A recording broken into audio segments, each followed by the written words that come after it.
Olá, pessoal, eu estou aqui com o Fábio Osterman, candidato, não é mais pré-candidato já, né? Pode falar. Candidato a deputado estadual pelo estado do Rio Grande do Sul, onde o Novo é extremamente ANCAP, eu adoro isso. Fábio, seja bem-vindo, se apresenta aí.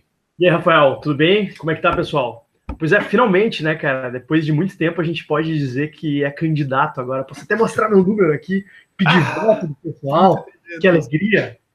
Pode pedir voluntário também para a campanha. Voluntário para a campanha e tal, a gente está muito empolgado de estar com um grupo muito legal de gente alinhada às nossas ideias aí, todo mundo fã do Rafael aí, quando o Rafael vier para cá, vai ser uma loucura, já estamos prevendo. Só para avisar também, eu vou estar 9, 10 e 11 no Rio Grande do Sul, né? Dia 9 em Porto Alegre, dia 10 em Santa Maria e 11 em Canoas, é isso? Exatamente. Isso, ok. Então, as informações aí me chamem no Facebook. Beleza. E vocês vão ver os eventos aí.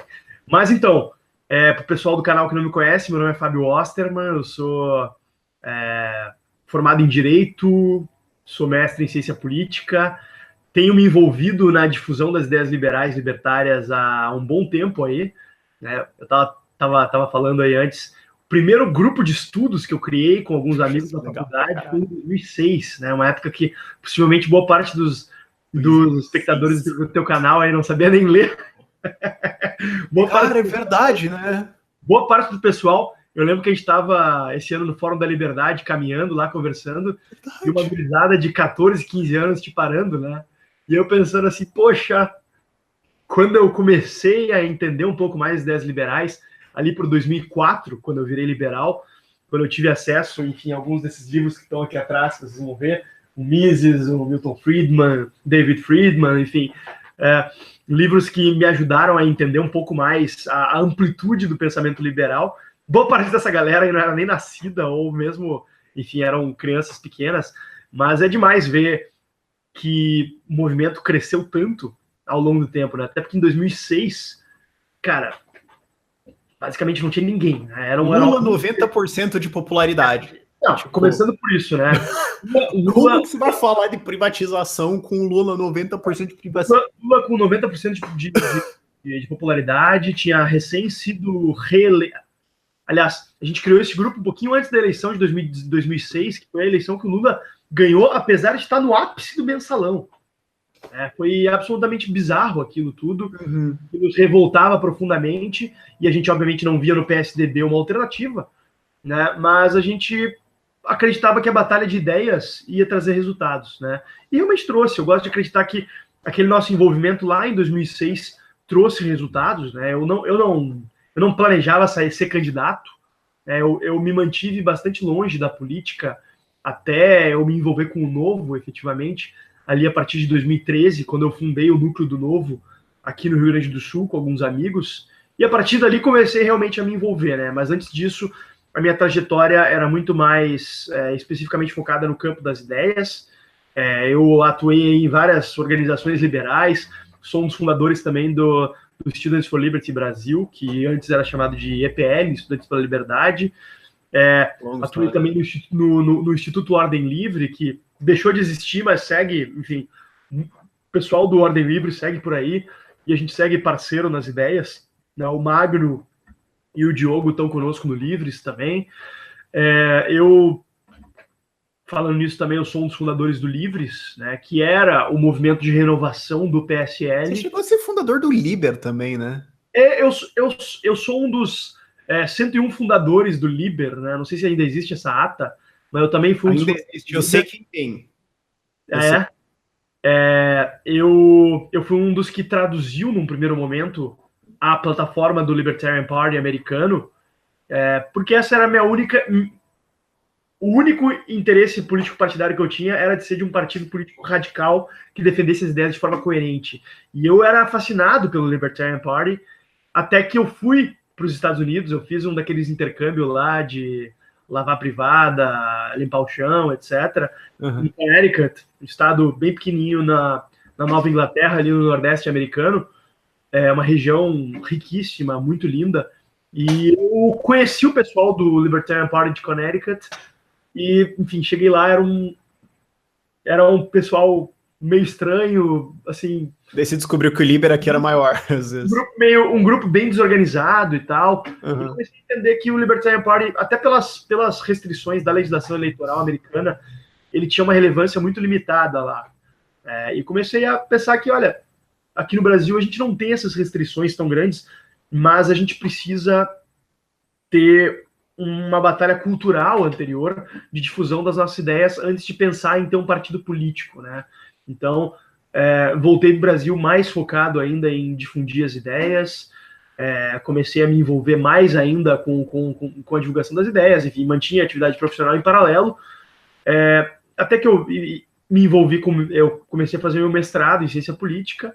Na época, tinha recém deixado meu trabalho numa empresa da família medida. Isso ali, idos de 2011, 2012, que foi quando eu comecei a me envolver mais profundamente, né? Que foi quando eu entrei no Ordem Livre e comecei a rodar o Brasil dando palestras aí, né? Enfim, um trabalho... Palestra para, às vezes, 3, 4K, né? Não, no início era assim, no início a gente marcava o evento assim, sem saber se ia ter gente, com um ponto de apoio no lugar, e tinha lugares que a gente ia e tinha, tipo, 5, 6 pessoas. Tinha lugares que a gente ia e dava uma sorte de ter apoio de algum professor. Por exemplo, lá na UFAL, em Alagoas, desde o início, temos um apoio muito grande do professor Adroaldo Catão e da turma lá, do grupo que eles tinham na época, chamado Não Quebre a Janela, inspirado no Bastiat. Então, era um grupo muito forte desde o início. Então, era uma exceção à regra de grupos incipientes, né? Isso em 2012, que foi o primeiro ano que eu cruzei o Brasil dando palestras, né? De Porto Alegre a Fortaleza. Daí em 2013, já aumentamos. Acho que, se não me engano, em 2012 foram umas 11 cidades. 2013, daí já foram algo em torno de 17 cidades. E aí já foi aumentando. 2014, que acho que provavelmente deve ter sido quando tu viu uma palestra minha pela primeira vez. 2015. 2015. Foi aquela do... Abril de 2015. Isso que a galera não sabe, aliás, só para contextualizar isso para quem é fã de Ideias Radicais. Eu tive a ideia do Ideias Radicais numa palestra do Osterman, Hélio e Saraiva aqui em Curitiba em abril de 2015. Então esses 3 estão umbilicalmente ligados com a fundação desse canal, ok? Só para vocês saberem, se não fosse esses 3, não tinha. E a galera que tá assistindo agora, ó, bicho, você provavelmente nem ia ser socialista, cara. Só para avisar. Porque assim, eu queria falar disso, porque assim, daí para frente acho que a galera já conhece a história um pouco, talvez, mas é que tem muita gente grande no movimento libertário brasileiro que muita gente não sabe. Tipo, eu até me sinto mal por isso, porque eu tenho um canal grande pra caramba, e tem alguma galera falando já que é o maior canal do mundo, eu fico tipo, não, meu Deus, e a galera, tipo, vem falar comigo com respeito, e daí vai falar com essa galera que, tipo, tava lá em 2011 fazendo coisa, e vai tratar como se fosse um nada, e eu fico pensando... Não, mas isso aí também não. A gente nunca teve nessa por glória ou fama, né? A gente sempre teve... Sim, mas é que eu gosto de lembrar as pessoas de que existem essas pessoas. Tipo, eu estava em Florianópolis agora com o Bruno Souza fazendo um monte de evento, e um dos assessores dele é o Gabriel César, e o Gabriel César tá no movimento desde o que? 2012. O Gabriel tá desde cedo, e ele é muito novo, mas tá desde cedo. Ele é muito novo, ele tem aquela cara de piazão, com a camiseta lá bem de boa, e a galera, tipo, acha que ele é só o assessor ali que tá ajudando com o microfone. Não, tipo, bicho, ele fundou uma porrada de grupo em Santa Catarina. Cara, mas, meu, é um negócio que me deixa muito feliz ver gurizada nova tendo acesso às tuas ideias, e mesmo a tua ascensão que eu vi desde o início, assim, logo que a gente conheceu, quando a gente conversou mais a primeira vez, foi lá no Fórum Liberdade e Democracia de São Paulo, em 2015. Nossa. Você se lembra lá? Eu achei assim, pô, esse cara aí, interessante, o canal dele tá com uns videozinhos legais, assim, e tal. Na época, tem uns 10 mil seguidores, alguma coisa assim, lá em meados de 2015. E, enfim, é sensacional ver que um canal de nicho como o teu, que, enfim, é uma ideia que... Fala de política e economia no YouTube, quem liga, cara? Porra, cara, tem essa quantidade de views absurda, né? Então, os tempos estão mudando. Mas é que eu queria estabelecer que, assim, a gente tem que lembrar de quem veio antes. Tipo, cara, assim, eu sempre faço essa analogia com o jiu-jitsu. Tipo, quem luta jiu-jitsu sabe. Você entra na faixa branca, aí você começa a rolar. Aí você vai, tipo, lutar contra os caras azul, roxo e marrom. E é tipo, cara, é 6 meses em que você não vai fazer nada. Você só vai ser atropelado e esmagado e submetido, e todos os seus membros serão arrastados e torcidos de jeitos diferentes. E vai ser 6 meses de depressão e punição sistemática. É isso. E daí um dia você começa a ficar bom. E, assim, só que daí começa a ficar bom. Só que, cara, você tá desde 2006 nisso. Tipo, basicamente, esse é o resumo de tua atuação por, sei lá, 5 anos. Só, tipo, apanhar. E nenhuma esperança no horizonte. E, tipo, só você passar por essa parte da faixa branca e chegar na faixa azul já é uma coisa assim, de eu saber que o cara é faixa azul, já me dá um respeito de, tipo, cara, eu sei toda a punição que você passou. Agora, por passar por isso por não era exatamente fácil ser liberal naquela época. Eu não gosto também de vitimismo, até porque eu sei, mas é por isso que eu queria trazer e lembrar isso, porque muita gente esquece disso, das pessoas que vieram atrás, todos os sacrifícios que eles fizeram, e eu acho que é importante a gente ter essa noção. Eu sempre me divertia bastante, sabe? Mas eu fui ostracizado de grupo de pesquisa, de projeto de extensão, de grupo de amigos, basicamente porque era o que eu defendia, e eu era basicamente uma das únicas pessoas na faculdade que defendia essas ideias que eram tidas como exóticas. Eu fico feliz demais vendo que hoje em dia, tipo, nós não somos mais ignoráveis. Naquela época, para eles era possível nos ignorar, cada vez menos, né? Porque o pessoal da minha época, basicamente todo mundo me conhecia como liberal louco. O Fábio Osterman, aquele liberal louco lá. E hoje ficou impossível para os caras ignorarem as nossas ideias, a nossa realidade. E o grande fato desse ano e dessas eleições, acho que é o fato de que chegou finalmente o ano em que a gente vai chegar botando o pé na porta. Em que a gente vai poder eleger uma porrada de gente que vai chegar lá e falar: peraí, esse programa governamental aí vai custar quanto? Quem paga essa conta? Vai cortar da onde para poder custear isso? Porque é isso que tem que fazer, cara. Dinheiro público, não existe dinheiro público, existe dinheiro nosso, que é tomado por meio de impostos roubados da gente, que vão lá e vão para a mão do governo e que acha que é dono do dinheiro. Não existe isso, cara.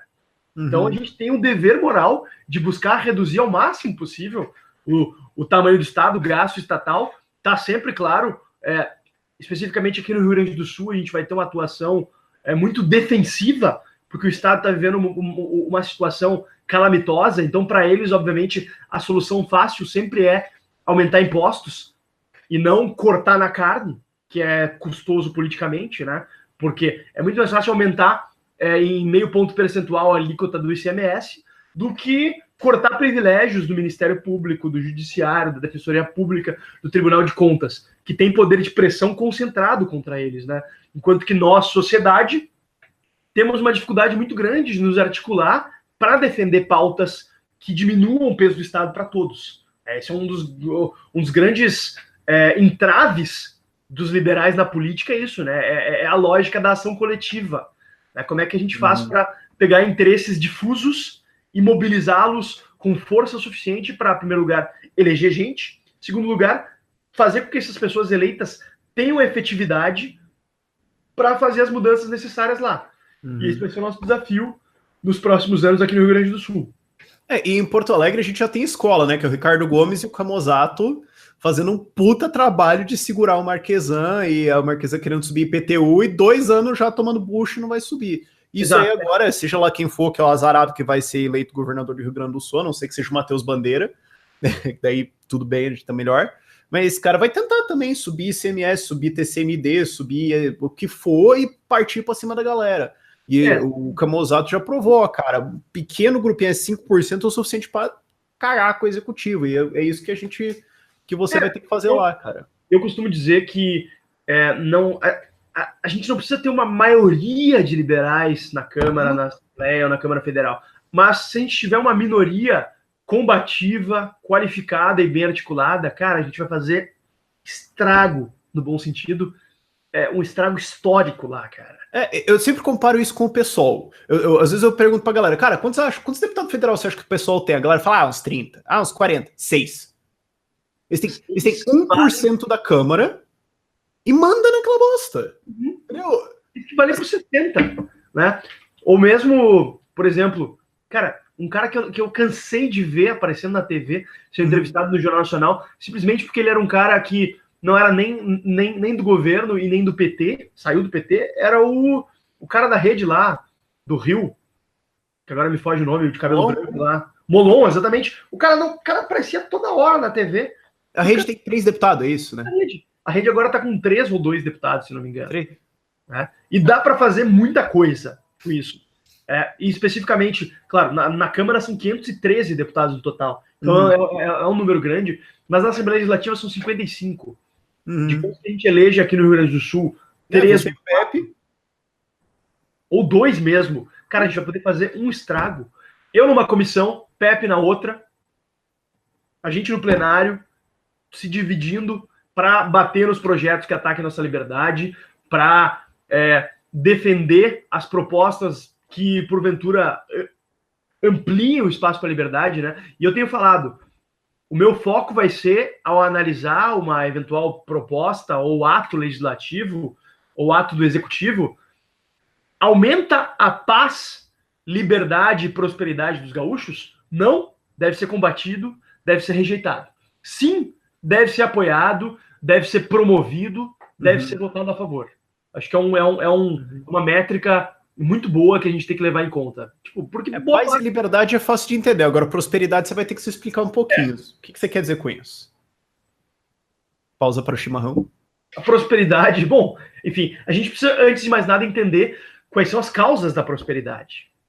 Os espectadores do teu canal já te ouviram várias vezes falando sobre como é que se gera riqueza, né? Como é que se cria riqueza, como é que os países se desenvolvem. E aqui no Rio Grande do Sul a gente tem tido um belo exemplo de como um Estado se subdesenvolve. Ou seja, como é que um Estado involuciona em vez de evoluir, especialmente economicamente, né? Especialmente, até se a gente pegar e comparar com Santa Catarina, que costumava ser um Estado assim, que, o Estado menos desenvolvido do que o Rio Grande do Sul, um Estado mais rural, um Estado mais formado por cidades de interior, mas que tem dado aula para o Rio Grande do Sul de desenvolvimento. O PIB de Santa Catarina cresce muito mais, a alíquota do ICMS é mais baixa, o tempo para abertura de negócios em Santa Catarina dá uma média aí de 5 dias, enquanto que no Rio Grande do Sul está em 31 dias, negócios mais simples, obviamente. A nota de Santa Catarina no IDEB enfim, muito menor do que muito maior do que a do Rio Grande do Sul, aliás, quase 100% maior. Porto Alegre, inclusive, tem a notoriedade de ter, tipo, acho que o salário mais alto do Brasil e um dos piores IDEBs. Escola Municipal em Porto Alegre, se não me engano, é a 23ª pior capital em termos de ensino municipal e tem os salários mais altos dentre as capitais brasileiras, né? Então, o Rio Grande do Sul se estagnou e tem perdido empregos, tem perdido empresas, porque o nosso ambiente de negócios aqui está cada vez pior, por conta dos preconceitos ideológicos arraigados historicamente e também por questões institucionais. E a gente já não é muito favorecido pela geografia, né? A gente fica na ponta do país, por mais que os gaúchos achem que a gente é o centro do mundo, o fato é que a gente está na pontinha do país, né? A gente está no fim do mundo, na verdade, né? O Rio Grande do Sul poderia ter sido o grande favorecido do desenvolvimento do Mercosul. Só que, infelizmente, com o avanço da esquerda bolivariana e nos anos de governo Lula e Dilma, o Mercosul se tornou meramente um palanque político para governos de esquerda e não se tornou aquela promessa, quando ele foi criado em 1992, de se tornar uma zona de livre comércio, né? Porque o Rio Grande do Sul estaria no meio do Mercosul mesmo, né? Porto Alegre, capital do Mercosul, se falava na década de 90, quando eu era criança e os teus espectadores não eram nem nascidos ainda, mas se falava muito isso, né? O Mercosul, o Cone Sul, e o Rio Grande do Sul estaria no centro disso pela sua vocação geográfica, mas o Rio Grande do Sul acabou ficando parado no tempo. E hoje a gente tem que correr atrás da máquina. É o estado que mais exporta proporcionalmente profissionais de alta qualificação.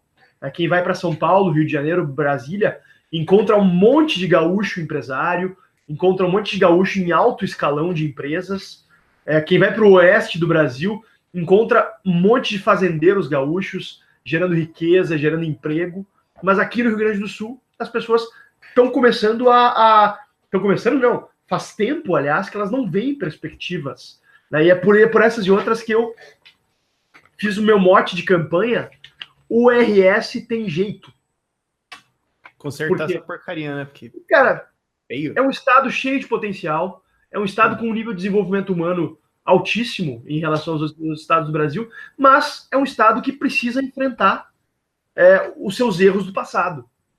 A gente tem hoje uma folha salarial de ativos e inativos no funcionalismo público absolutamente insustentável. A gente tem uma estrutura estatal absurda. A maioria dos estados brasileiros não tem bancos. O Paraná, se não me engano, é um dos que não tem. São poucos estados. Tem um pouquinho de fomento que serve lá para compra de voto e para eleger alguém. O banco que o Paraná tem é o BRDE, em conjunto com Santa Catarina e Rio Grande do Sul. O Rio Grande do Sul, ele não tem só um banco, ele tem 3. Ele tem o BRDE, ele tem o Badesul e ele tem o Banrisul. Ou seja, um governo estadual que não tem dinheiro para pagar gasolina de viaturas policiais mantém a estrutura de 3 bancos.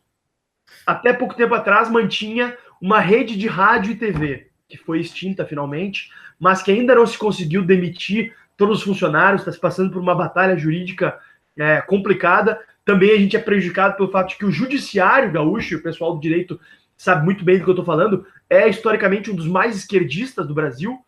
O TJ do Rio Grande do Sul ele é historicamente aquele que cria os grandes precedentes com um viés mais anticapitalista, porque o Rio Grande do Sul é assim, o Rio Grande do Sul é um estado de extremos. Tem alguns dos liberais mais aguerridos e mais qualificados, mas tem alguns dos esquerdistas mais nojentos e mais ideológicos. A gente já sabe os produtos de exportação gaúchos. Exato, Eu tenho falado pro pessoal de fora do estado, porque eu ando bastante Brasil afora e recentemente, obviamente, tenho estado por aí buscando apoio para a candidatura, porque sabe que uma candidatura, uma campanha não é de graça, Tem uma série de custos envolvidos, apesar de minha equipe ser uma equipe em boa parte formada por voluntários, gente que está aí pela causa, tem custo de gasolina, tem custo de material, etc. Então, eu estive em São Paulo recentemente para ter reuniões com potenciais apoiadores e tal, e eu falava para eles, olha, se vocês querem que o Rio Grande do Sul deixe de ser um exportador de lixo tóxico político, apoiem candidaturas e vão se contrapor a isso. E quer ver um exemplo? Quem vai estar comigo, muito provavelmente, na Assembleia Legislativa, se eu me eleger, porque ela com certeza vai se eleger, é a Luciana Genro. Luciana Genro foi candidata à presidência da República e depois foi candidata à prefeitura, também comigo, Eu pude me contrapor a ela e ela ficou exatamente na minha frente. Eu fiquei na 6ª posição como candidata a prefeito de Porto Alegre em 2016 e ela ficou em 5º. Ela vai ser candidata a deputada estadual e vai fazer um caminhão de votos, provavelmente, porque é uma das prioridades do PSOL elegê-la para que ela possa se reerguer politicamente. E se não tiver ninguém lá na Assembleia Legislativa para contrapor ela, para antagonizar com ela, com argumentos, com capacidade, ela vai fazer a festa. Ela vai se eleger deputada federal novamente em 2022, assim, com pelas costas. Talvez até se eleja prefeita de Porto Alegre em 2020, se não tiver alguém para fazer o bom combate com ela lá. Inclusive, enfim, deixar pro pessoal aí, quem quiser ajudar na nossa campanha, posso fazer o merchan? Sim, a gente bota o link das doações lá embaixo, não precisa falar os links e tudo mais. Bem fácil aí, confiabrasil.com.br/Fábio. Por favor, todo e qualquer ajuda vai ser muito bem recebida e muito útil para nós nessa caminhada. Mas, enfim, então o Rio Grande do Sul, ele tem tido historicamente esse fluxo muito grande de esquerdistas radicais, e o PT do Rio Grande do Sul é conhecido por ser o mais ideológico de todos, mas a gente também, enfim, nesse terreno de batalha, foram forjados alguns grandes liberais, Então, por isso que a gente precisa estar fazendo a batalha de ideias e também a batalha política, Porque as duas andam juntas nesse processo. E também, só para lembrar, saiu do Rio Grande do Sul atualmente o maior grupo de estudos do Brasil, estudos libertários, que é o Farroupilha, que todo ano atucha aquela cidade de Santa Maria de 700 pessoas. Esse ano estaremos lá novamente. Sim, vai ser... Oi? Dia 9 de novembro, se não me engano. 9 de novembro, isso aí. Apareçam lá, vai estar lá também, Eu vou, sim. Cara, é o evento, é um dos poucos... Acho que é o único evento que em 2017 eu fui que eu não ia palestrar. Eu fui porque, cara, eu fui lá. Você fala, você vai lá muito inteiro. Eu vou, porque você... Caralho, claro. Eu também. Não, eu acho... Mas você desviou um pouquinho... Eu mediei o painel com o Rodrigo Marinho. Daí eles me botaram para entrevistar o David Friedman, foi verdade. Eu palestrei 2 vezes lá. Tu mediou o painel com o David. Sim. Eu palestrei 2 vezes lá. Eu palestrei no primeiro CIF, em 2014. Eu já fui 2 também. O terceiro, em 2016. Mas eu só queria voltar no negócio que você meio que fugiu da pergunta, vou ter que cobrar. Vai lá. Você falou, o projeto era paz, segurança e progresso. Desculpa. Então, deixa eu responder a pergunta, deixa eu simplificar a pergunta para uma coisa assim, resposta meio soundbite. Que papel o Estado tem no progresso, não vamos dizer só econômico, mas cultural e tudo mais? Qual que ele tem, na sua opinião, como agente disfarçado da Ursal? Idealmente, nenhum. Idealmente, o Estado não deveria existir e poderia não existir. Mas, infelizmente, a gente ainda está um pouco longe do mundo ideal. Então, a gente está no Brasil de 2018, num país, e eu especificamente num estado, em que a gente tem que convencer as pessoas de que o governo não deve ter uma companhia mineradora, não deve ter uma gráfica, não deve ter uma rede de televisão, não deve ter uma companhia de energia elétrica, enfim, uma companhia de gás, 3 bancos, como eu disse. Né? O Rio Grande do Sul tem até celeiro, né? Cara, tem uma companhia para estocar grão. Armazenamento de grãos. Absolutamente obsoleta, ineficiente, enfim. E eu especificamente vivo numa cidade em que a prefeitura é proprietária de uma empresa de ônibus. É a única capital brasileira que tem uma empresa de ônibus. Que gera um déficit aí de... A famosa Carris. 40 e 60 milhões por ano é o déficit. E pode levar o impeachment do Marquesan. Pode levar o impeachment do Marquesan. Eu, sinceramente, não vou lamentar se isso vier a acontecer, porque o Marquesan tem sido um prefeito catastrófico para a nossa cidade, tem só ajudado a esquerda a crescer e dado argumentos para eles. Um prefeito eleito e apoiado, infelizmente, por muitos liberais, está fazendo um trabalho péssimo na gestão da prefeitura de Porto Alegre. Mas, ele é a Dilma, né? Ele é a Dilma deles. Como a Dilma nos ajudou muito, o Marquesan está ajudando a esquerda de Porto Alegre, do Rio Grande do Sul, por demais, né? Esse é um medo que eu tenho, né? De como a gente pode ter um efeito rebote. Eventualmente uma Manuela Dávila, que já foi candidata à Prefeitura de Porto Alegre 2 vezes. Mas não se preocupa, até 2020 a gente organiza e privatiza tudo, relaxa. A gente vai fazer um trabalho. Vamos trabalhar para isso, né? Vamos trabalhar para isso. E eu sou muito otimista em relação ao caminho do novo aqui. Mas deixa eu falar, então, sobre qual é que eu acho que deve ser o caminho para a prosperidade em um cenário ideal. Eu me contentaria tranquilamente que o Estado cuidasse meramente da garantia da segurança, da administração da justiça e deixasse todo o resto para a iniciativa privada.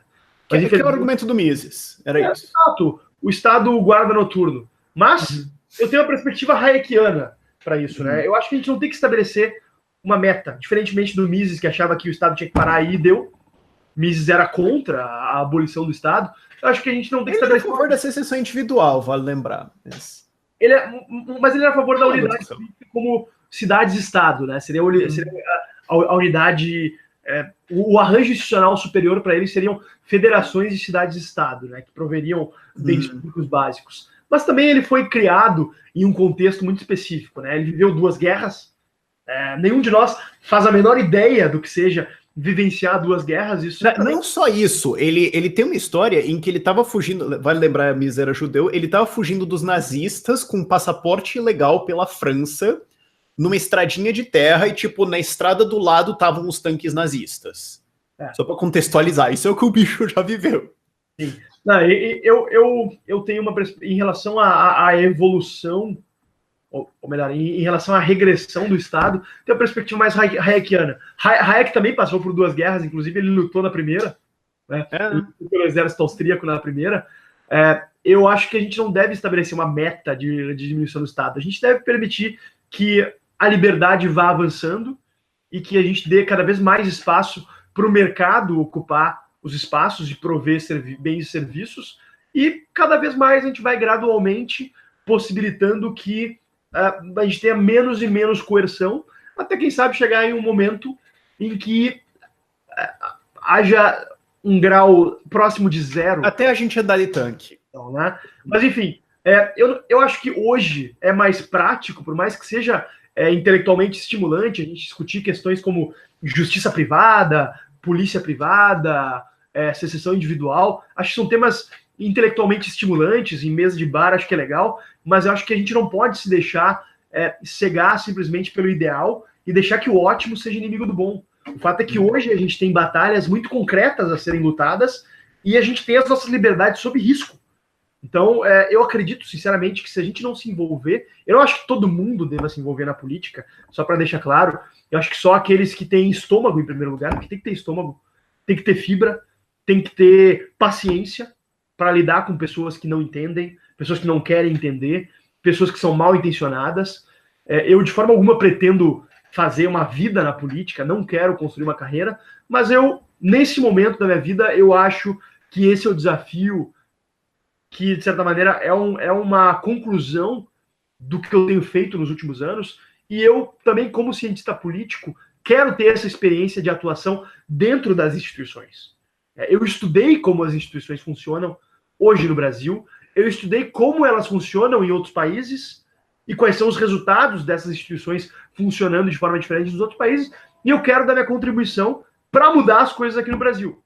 Começando pelo Rio Grande do Sul, eu pretendo me eleger deputado estadual, o desafio aqui é imenso, e essa é uma das coisas que me motiva também a sair candidato a deputado estadual. Muita gente me perguntou, certamente muita gente vai perguntar aí nos comentários também, pô, mas por que não saiu candidato a deputado federal? Eu acho que esse é o momento que a gente estadual precisa. Já é uma briga boa, né?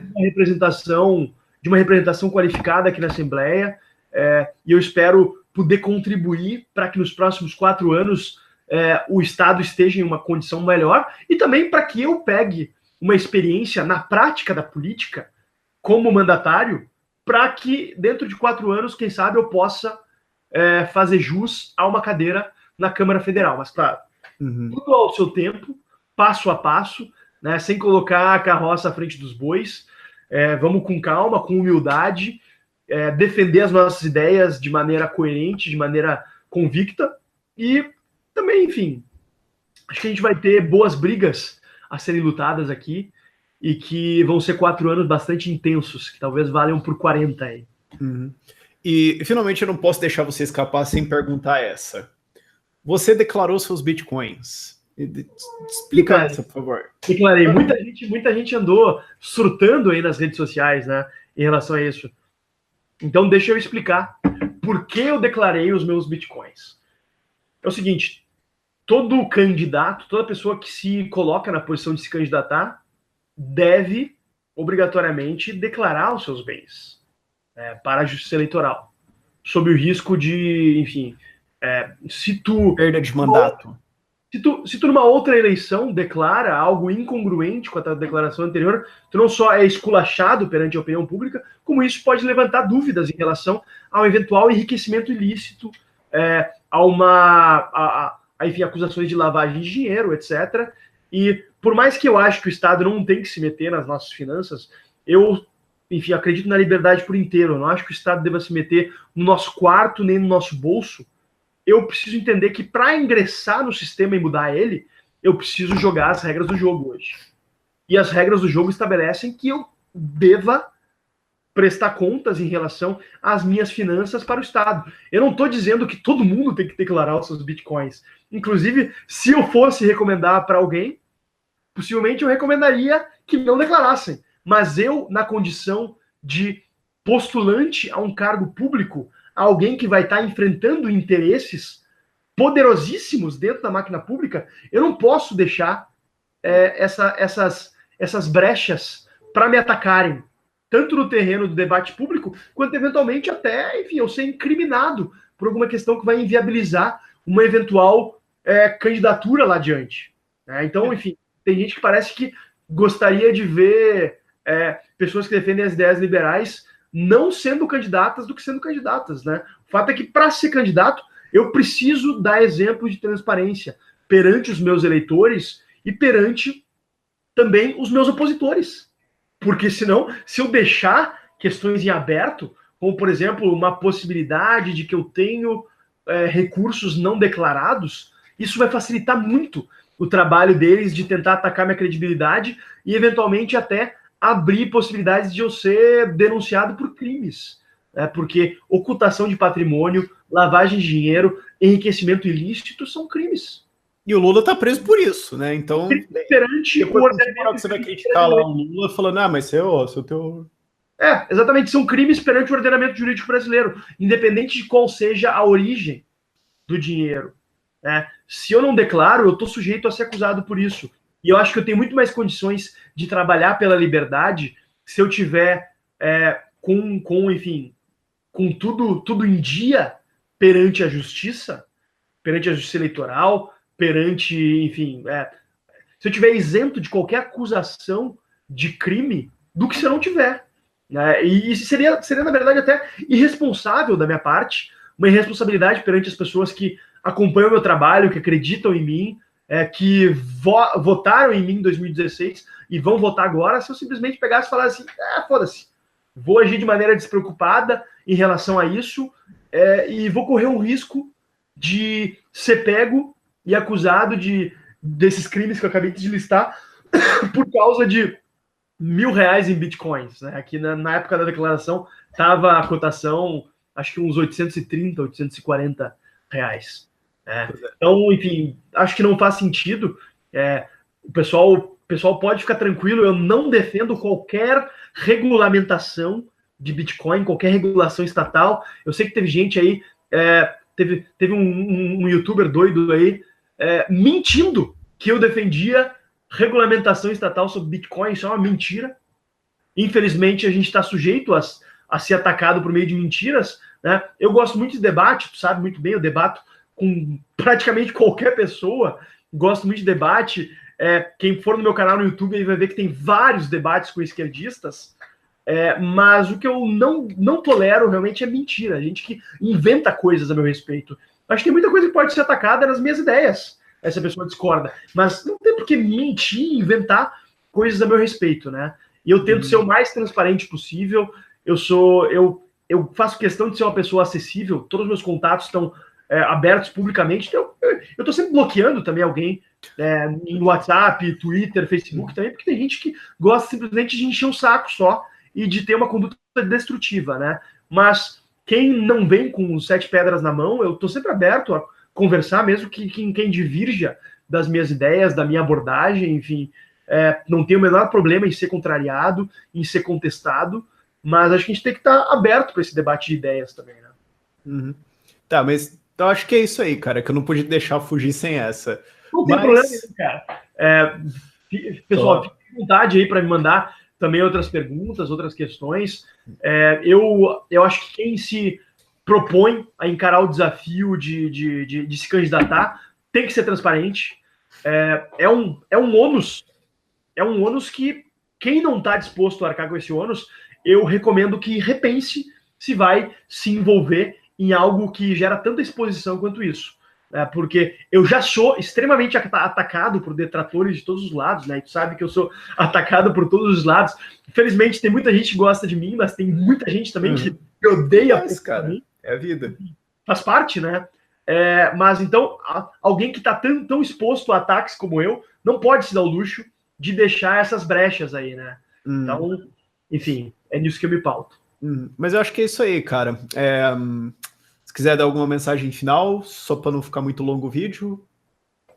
Pessoal, fico à disposição aí, quem tiver mais perguntas, podem postar nos comentários aí, eu vou estar respondendo depois, ou podem me procurar nas redes também, acho que tu vai botar os links. Tudo na descrição, os links, tá? Só para avisar.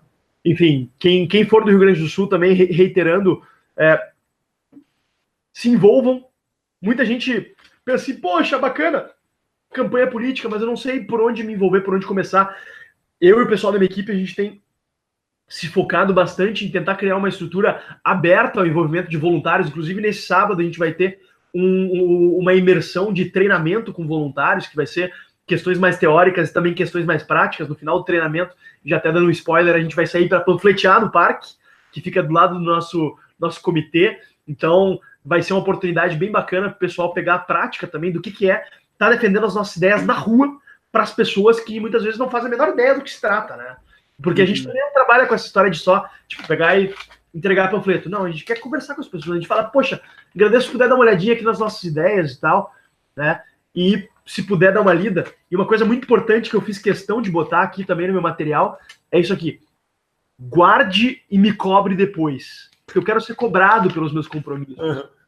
Sabe? Eu não quero ser cobrado por gente me pedindo emprego, me pedindo vaga em hospital, me pedindo favor. Não, isso eu não quero. Mas eu quero ser cobrado pelos meus compromissos.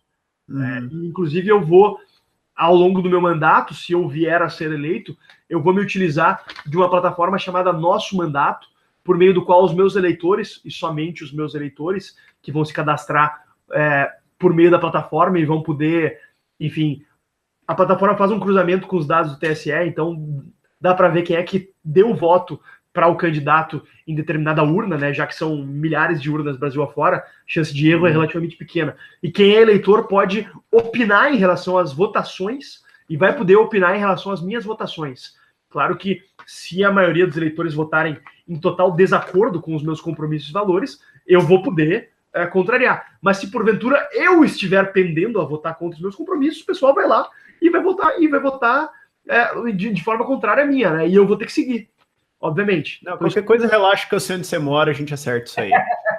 E, pessoal, eu não tô nessa pra... Enfim, eu não entrei na política, obviamente, para fazer amigos, eu entrei para agradar todo mundo, eu entrei nessa realmente para fazer a diferença, para mudar as coisas, porque eu sou indignado em relação aos rumos que o meu estado, o meu país tem tomado, e eu acho que é hora de a gente fazer alguma coisa.